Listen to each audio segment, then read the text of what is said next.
I am so thrilled. I've been waiting to be able to say on Work by Design, for you, those of you keeping count, we're on number 4, to welcome my dear, dear friend, Dr.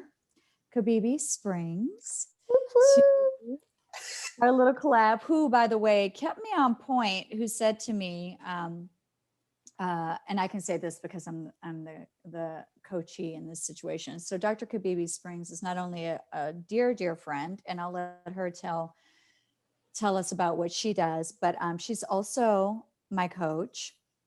And she pointed out to me, how many sessions ago was this? I don't Like know, maybe 3 or 4, 3 sessions yeah. ago. Yeah. Girl, why is it that you come up with these great creative ideas and then you just let them die? You just leave them off to the wayside and just let them go by. And she reminded me that, this thing, Work by Design, even though probably, very few people other than folks who are related to me by love or blood are watching it.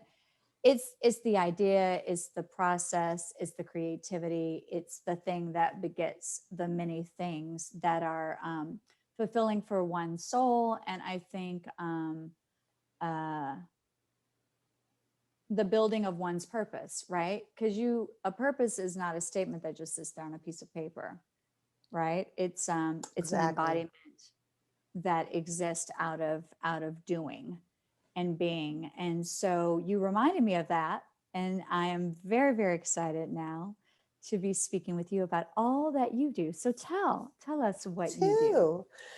So, what I do at the core of who I am and what I feel my vocation is, my calling in work is to awaken people to an understanding that they control their whole experience in life, that they are in the driver's seat. And I know it sometimes doesn't feel like that because we have a lot of things that we have to do.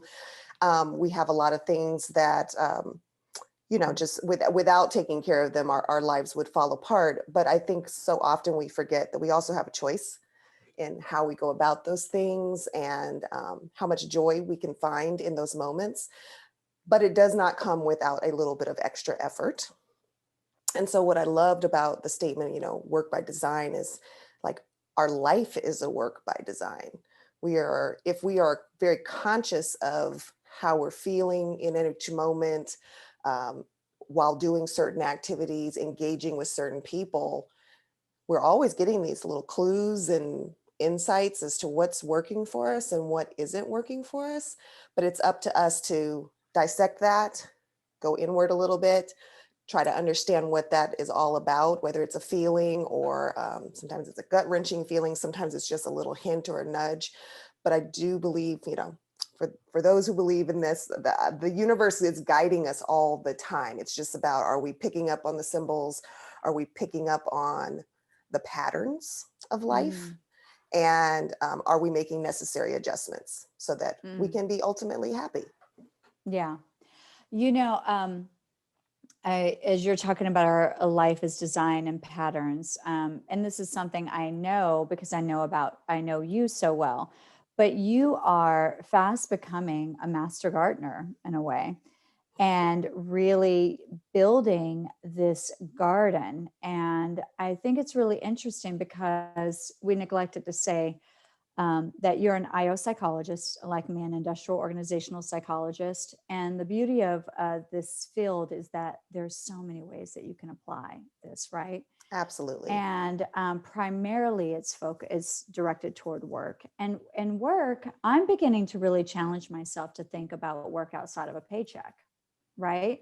And that just kind of came to me too, thinking about your work as a gardener, your work as a coach, your work as an IO psychologist who focuses on, or you may not entirely, but one of your focuses has been techno stress and the importance of well being and taking breaks and how that leads actually to more productivity.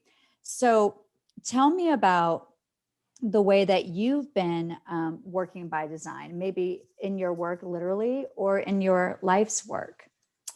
So I'm not going to give away my age, but let's just say half my age ago, I I feel really fortunate that I realized how much I didn't know, how much I had to learn, not about how to get my career done. I could always master those things, give me a task, show me how to do it, I'll blow it out the water and create something new. But life stuff, that wisdom stuff that you don't get until much later in life, I wanted it early. Everyone always used to say, you were like a 25-year-old living in a 40-year-old's body. I just always wanted to be at that age in life where you knew more. I didn't know what I knew more of, but I just knew that you should probably know more by the time you hit that stage in life. And I would observe, friends and peers and colleagues who were ahead of me and really observe the moves that they made, their financial decisions, their decisions about life partners, how they navigated their marriages, how they raised their kids. And I would take mental notes about what was working, what wasn't. So basically, being a cultural anthropologist of my friendship group and taking stock of their experiences as a good lesson ahead of the curve on what I can expect coming down the line. And so early in my, after my young adult years, I just dove into learning a lot more about spirituality and what makes me tick as a spiritual person, what that whole thing of religion is all about. My parents were very, I say they gave me the gift of choice in that they explained the fundamentals and they said, and the rest is up to you to decide how you want to develop this area of your life or not develop this area of your life. No judgment, but we're not going to put anything on you that you have to abide by, which really gave me a lot of freedom. And sometimes, as you meet people who have a much more structured approach, or they were growing up in a much more structured environment, you start to question, if you're kind of slacking off in that area. But what it did was it gave me the freedom to recognize the patterns in all religions and what was true about everything at the core, about loving people, about, putting goodness back into the world, about being a conduit for maintaining balance in the world. And that education served me very well in just navigating how I want my own life to be lived. Do I want to be a person who is overworked and tired all the time? I'd seen what that could lead to through other people's experiences. And I'm like, I don't really want that for myself. And I can see how easily you can fall into that trap of, working so hard for something and then having things arise that start to take you down a slippery slope of, maybe prescription medication, not being able to sleep, not having good relationships in your family and with your kids, not even being able to see, the people that you care about the most. And that it was up to me to take ownership of balancing that out and how I want to experience life. I would also say that my parents were really great about, I was a very good student. They made sure I was always in AP classes, but they were not the parents who would tolerate, Mom, I got to stay up till like 3 o'clock in the morning to study. She's like, nope, you've been at school all day. You studied for 2 or 3 hours. It's time to go to bed. So balance was always mandated. It was always this, you can work hard, but you're also going to do other things in life. We're not just going to let you sit here with your nose in a book, which was really challenging for me because I'm like, well, all the other kids have got their nose in a book all the time. And you want me to have the same grades. I don't see how I can achieve that if I'm not doing the same things that they are doing. But later in life, I realized they gave me such a sense of like knowing when to turn it off and when to switch gears. And even though I lost my way to that upbringing, it came back later because I think the way you're trained up is what you eventually default to. You'll experiment with some other options, but you'll end up defaulting to what your habits were as a child and how you were raised and brought up. My mind is a flurry of gardening analogies right now. Excuse me. The seeds were sown early. They went through a fallow period. The harvest has come. the flowers are blooming. But it's true. You're It is. reaping the nutrition of the gardens that are now in full bloom and have matured. You have, like, we have now mature apple trees on our property. Somebody planted those seeds a very long time ago. Didn't even get a chance to enjoy the fruit necessarily, right? But And they are you now are. heavy, right? Heavy with us, the deer, anybody, anything Mhm. else that runs by. Yeah. No, gardening gives you, my grandmother was a gardener. It was the way that we connected with each other. So when I Mhm. returned to, or, started taking up flower growing last year, it really was more of a sanity project because I'm like, I Yeah. cannot stay in the house the entire time. And what better time to start a garden than now? I have all this time, and I need to be outside. Yeah. I'm not a dirt girl and I'm not a bug girl. So that was the part in my mind was like, I think this is all going to go great until you encounter your first whatever. And I do scream at caterpillars. I don't care how cute and fuzzy they are. But I would get these messages while I'm tending to the garden. Like, you're reading these tips on like how to make more garden flowers grow. And they have a continuous cycle if you continue to deadhead them, which means to cut off the dead layers. And that is true with life. All of life has some Wow. dead layers to it every now and then that we need to Mhm. shed in order Mhm. for the good things that are trying to come up to grow fully. And so we go through Mhm. this constant array of like pruning, growing, Mhm. fertilizing, Mhm. nurturing, and then patiently waiting for things to manifest. And that space of patience probably is the most challenging for me. I will be honest. My beginning gardening was like, that plant's dying. Let's toss it out. It doesn't look good. Yeah. Yeah. And my partner is like, that is just rude. You didn't even give it time to like come back. It's like, don't be rude to the poppies. Don't be rude I to the was like, roses. it's dead. Look at it, right? So I have bought this beautiful maple tree, and I'm like, that tree is dead. I It didn't remember make, when you bought that tree. yeah. I was like, Okay. I didn't make it. And he was like, I think you're wrong. And I said, okay, well, nothing's happening this winter. So we're just going to leave it out there. And then in the spring, I will clean it up just to appease you. And lo and behold, come next spring, this thing comes, he's like, is that a leaf growing? And I'm like, it is. I'm like, oh my gosh, I'm so glad I didn't kill you. But That's it was a awesome. lesson to, you're a little too quick to like cut things sometimes before they've reached their full Mm. fruition, or how do you know it's not coming back? Um, Mhm. I've had to learn that lesson a few times with a few different plants who found their way Yeah. into the garbage. And then I'm looking through the garbage and they're growing in the garbage. Like, it's like, we're going to grow wherever you place us, lady, Yeah. because Yeah. that is our nature. Yeah. There are a couple things that come to mind with that. So the first, because I want to come back around to cutting things too soon, too Mm-hmm. quick. Because I think there's something in our society too, and I'm going to venture to say, particularly amongst women, there's this idea that you need to cut him. And I know it exists in business too, but I'm going to speak to women on this one. But I want to go back really quickly because Mm-hmm. I had and I spoke to you earlier today, but I had an informational interview with a young student. Went back to school later in life, also, but she's still younger. She's like 30, and she's working full time. She's in school, and she was asking me toward the end of the informational interview what was some advice that I could give her. And I gave her the typical, like, definitely make friends with your cohort, because those are going to be people who are working with you, recommending you, referring you, whatever, hiring you. Um, I can't remember what the second one was, but it seemed really fascinating and great at the time. But then the third one, because girl, I just think I'm so brilliant. But the third one that I'm thinking of now, and this is something I've learned, and I'm curious to know, because you've also had a lot of jobs like me. If you feel this way, but I told her, I said, when you, from the outside looking in, it's like, oh, you're so creative, you do all these different things.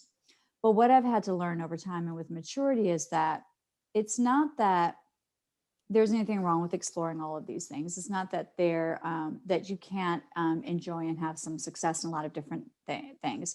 But at some point, you will need to narrow down to the things that you are most passionate about and that you're somewhat competent at. Now, there's a lot of research that shows that if you're not if you're good enough, but things are a little struggle, it's actually good. And with your passion, it actually makes you even better. It's almost like because you get more of that Yeah. traction, right? Because you really want it. Whereas some people who are just naturally gifted, they could care less. So eventually they get surpassed by people who really want it, right? I was like, and the reason for that is that you are able, one, to give back a little bit. So you can look around and say, hey, I went to class with Claire. She loves making surveys. I can do it. I just don't really like it. Give Claire a job. And you'll start to realize you just don't have all of the energy to just spread everywhere. So that's where I feel like when I was younger, I was like, what's wrong with being a jack of all trades? And people just hate, and so was Da Vinci, blah, blah, blah.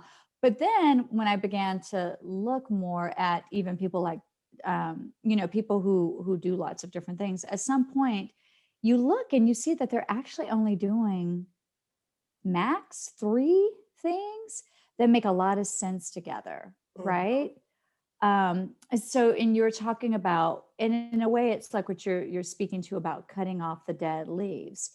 When you think about a dead leaf, if on a plant that leaf were poisonous, well, it would poison the entire plant, but it doesn't.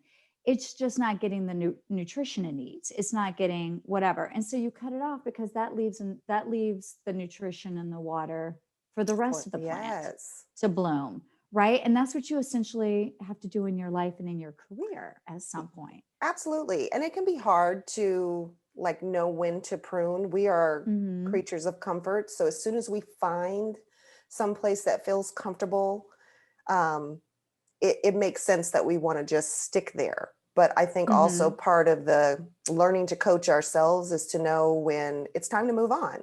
Yeah. And that time is different for every person. I definitely feel it's I have watched and observed friends of mine have great opportunities come their way. And I'm thinking, you better move on that. Like this is the moment. But because of how stable they were in their existing career, their mindset about it was much more methodical, much more willing to wait for the exact perfect moment. And sometimes in my mind, I'm like, well, what if that doesn't come? Are you just going to stay with this? But it did come. And it was that Mm. patience and that willingness to hold out and to keep saying, here's what I want and nothing less, Mm-hmm. that eventually transpires into, we're ready to give you what you want. And Mm. during that time frame, they have evolved their skill set to such a degree that it's not even a question of giving them what they want anymore. Maybe when they first ask, it was like, maybe I can't command that request, but I can ask for it, but I can't command it. But by the time you come back the third time, if you're coming back the third time, that means you're still seeing me do things that make you want to recruit. And that means that my skill set has probably been developing to an exponential degree. And so I've Mm. been able to witness what happens when you really commit to something long term. And I have committed, like I committed to my first career, which was Yeah. almost 10 years. And that was great. But then I knew, is there something else out there that I want?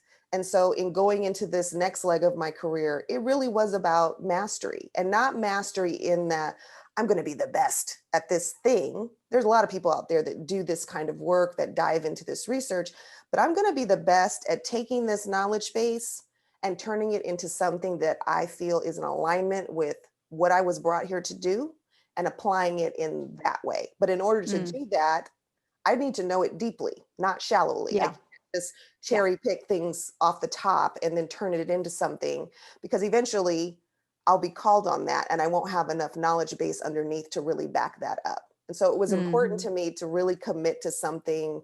The first stage of my education was about checking the box, Yeah. getting the Yeah. bachelor's, getting a job. Yeah. Um, and then the second phase of schooling, because I went later in life, was about, nope, this is the thing I want to be known for. And Yeah. so in order to do that, I really need to commit, be very focused, and dive in. And for someone who's used to doing a lot of things as you are, Yeah. it was difficult sometimes to Oh just yeah. stay focused on that one thing. You're like, ooh, that looks interesting, and it's like, no, you Mm-hmm. stick to your lane. And Yeah. I love the dissertation process for even refining that even more, Oh, for because sure. with my particular school, the way they box you in is they make you pick your topic early. Mm-hmm. And in order to change it, you got to jump through some hoops, because they Mm-hmm. know if we let you Mm-hmm. guys just all willy-nilly, go through the research and pick up on every little flight of fancy, you'll be here for 15 years. Yeah. We Yeah. want you graduated. So pick something. It is not your life's work. This is going to be Yes. good work, but it is not your life's work. Get it done. Mm-hmm. And that proved to be more difficult than, just exploring all the different options that are out there and just kind of going where the wind takes me and my interests take me. Um, so it was a good practice of discipline that I can now apply back to my own life in many different ways. Oh, that's wonderful. So then let's talk about the other side of that. Let's talk about cutting things too soon. So I think that there's the visibility, what you're seeing visibly, Mm-hmm. and I like to think in terms of time. So I'm fascinated by time, and I mean both types of time. The Chronos time that we live off of, I've always, for the most part, had either a billable hours type of job or some type of role where time was always of the essence. How many calls can you make? How many people can you see? How many times can you, get to these type of meetings to make the wheels of your productivity move? And when you work in that way, as we all do, it tends to wear on you, and make you Mm-hmm. feel a little bit boxed in. We're very aware that we only have a 24-hour clock. So, but there's other time frames that if we were to tap into those, that Kairos time, which I first Mm-hmm. learned by like diving into spirituality, is that like the feeling of now is the right time, or the feeling of, I think it's going to be time to shift. I can't put my finger on it, but like I'm feeling the inclination to do, it might be a number of tasks, like do X, Y, and Z. You don't really know, you're like, why inside? Why am I doing these things? Just do them. And when I follow that kind of direction, I find that things roll out in this most perfect timing ever. Like you couldn't plan these things that beautifully, that synchronously, and that well on Chronos time, because Mm-hmm. you're so hyper aware of the moments, the minutes, the hours, that if it doesn't hit the pin, you're like all in a fluster that things are failing. But when you're tapped into the flow of life and the time frame that the flow of life is on, inside it's not time to move yet. It's time to work. Uh, it's not time to move yet. It's time to rest. There might be things going on in your life that is requiring you to shift your whole concept of time, how you get work done. There's this many things on your plate. I want you to do it this way. And it's only by, I think that that sense of when they say like release your expectations, release your sense of control and trust that it's all working out. That's when you really have to have that faith that you're connected to a higher source, that they would not steer you wrong, and to know the difference between your own mind telling you to do something and your spiritual mind telling you to do something. And I Mm-hmm. find when I listen to my spiritual mind, I'm never wrong. And it often saves me from making some really big mistakes, because I have like been in hot pursuit of something like that is mine. That is for me. It is the perfect thing. It couldn't possibly be anything other than the perfect thing, because look, it's all lining up. And then it doesn't happen. And you're like, why have you failed me? And then later you Mm-hmm. realize, oh, I wasn't meant to have that. That Yeah. wasn't for me. It looked like Yeah. it was for me. And then Mm-hmm. the more times you get that pattern in your life, you start thinking, how many times have I been so hyper focused on what I wanted that I was missing Yeah. the big picture of what was supposed to be? Yes. Yeah. Yes. And do you think that if sometimes you're focused too much yourself, and let's call it ego driven, that's selected this target goal, right? This objective. And when you if you focus too heavily on that, I feel like at times you not only miss perhaps the gift of the moment, but you miss perhaps the opportunity to give the gift of your true self. Do you see Yeah. what I mean? Yeah. What it is that when you talked much earlier about what your true purpose is, I think sometimes we miss the opportunity to truly give our gift to the world because we don't even get a chance to even see what our gift is. It makes me think about that movie, The Founder, about McDonald's, about Ray I love Kroc. that one. And towards the end, and he's in the bathroom, right, with one of the brothers. And he says, do you know what it is do you know what the special thing is about your company? And the guy, he's putting it to a process. But he's like, it's that name. It's that name. And I always think about it just makes me think about getting so attached to this exterior outcome, Yeah. But when you think about it, when were we ever taught, except by family, maybe some very wise relative or family friend, but in school, were we ever taught to go by our gut? We're actually taught, don't listen to that. These are the Mm-hmm. steps. These are the steps you Mm-hmm. need to follow. Mm-hmm. Maybe in a creative writing class, you can follow the muse, in an Mm-hmm. arts class, they respect that creative process and like being able to pause for a moment so that you could Mm-hmm. actually observe a really special moment to capture. But otherwise, everything is on a checklist of things that need to be completed. And so we learn that this is how you go about life successfully, is by creating the checklist and then checking off the list. Yes, we need the checklist. We need to have some kind of a roadmap of like, okay, if I'm going to, it's like driving the car across country. Yeah. I want to get from point A to point B. I'm going to have to hit these spots along the way to take Yeah. rest breaks and all of that, Mm-hmm. this much gas. But does the trip ever turn out exactly perfectly? Or is there room for, let's go see that big ball of yarn in the middle of nowhere? Yeah. I Yeah. don't know why, but let's just do it. And then that's when the really cool stuff happens Yeah. along the way. Yep. Yeah. And that's what's there for you to create. That's what's there for you to design in terms of your life's work, right? Absolutely. Because everybody's road trip, we can take the exact same route to the exact same destination and have wildly different experiences, and even have seen wildly different things, Absolutely. I mean, along the way.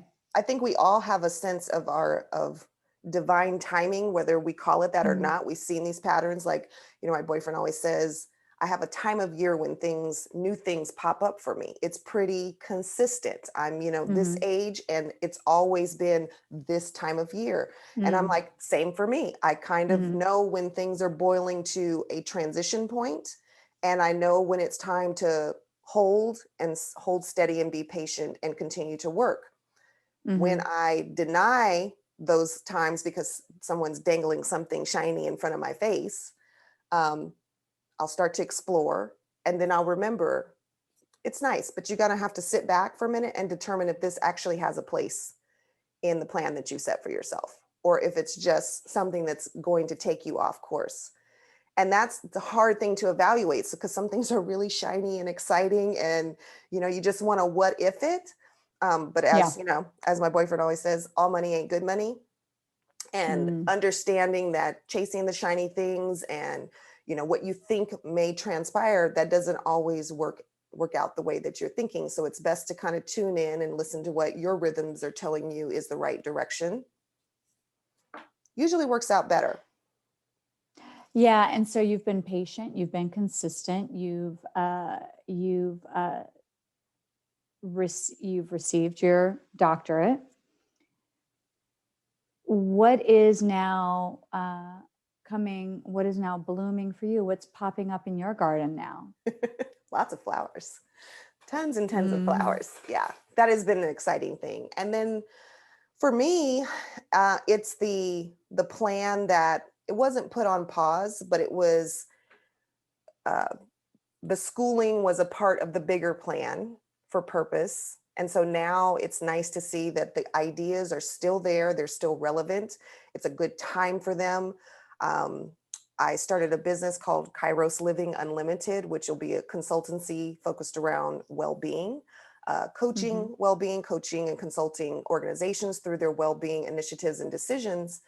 And it's really about, we're at a time where we can explore a different way of going about Mhm. life and work, and Mm. how that looks, how it feels. And I'm so super excited to be watching and witnessing this transition. And talk about timing.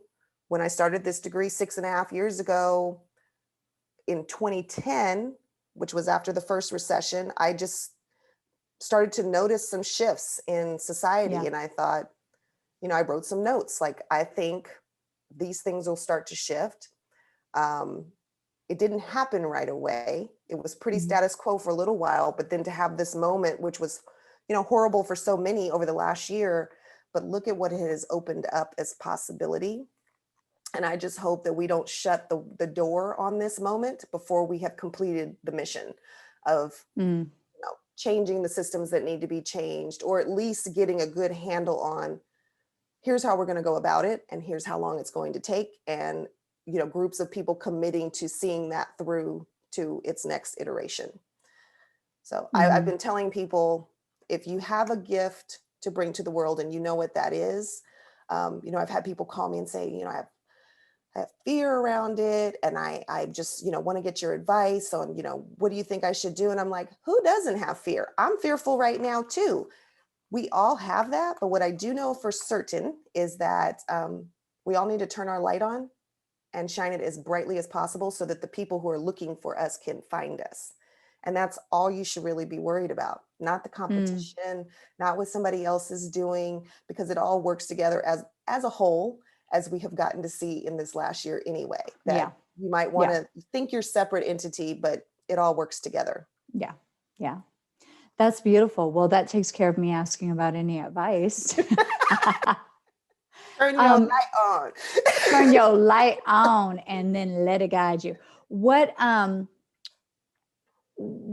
anything else you want to share? You want to have a way for people to find you, something you want them to look up? Yeah, I mean, at this point, I'm most easily findable on LinkedIn, and I welcome all discussions with people. I love to meet people. That's one of the ways that keeps me really hopeful in the world, is to hear what other people are thinking about, and what they feel is a connection between us. Sometimes it's collaboration, sometimes it's just another person to cheerlead and to cheerlead me on.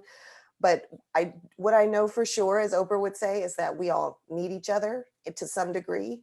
And the more connected we can become humanly, um, we're going to see some really powerful things, because when we're connected as humans, it's really difficult to see the differences between Yeah. us.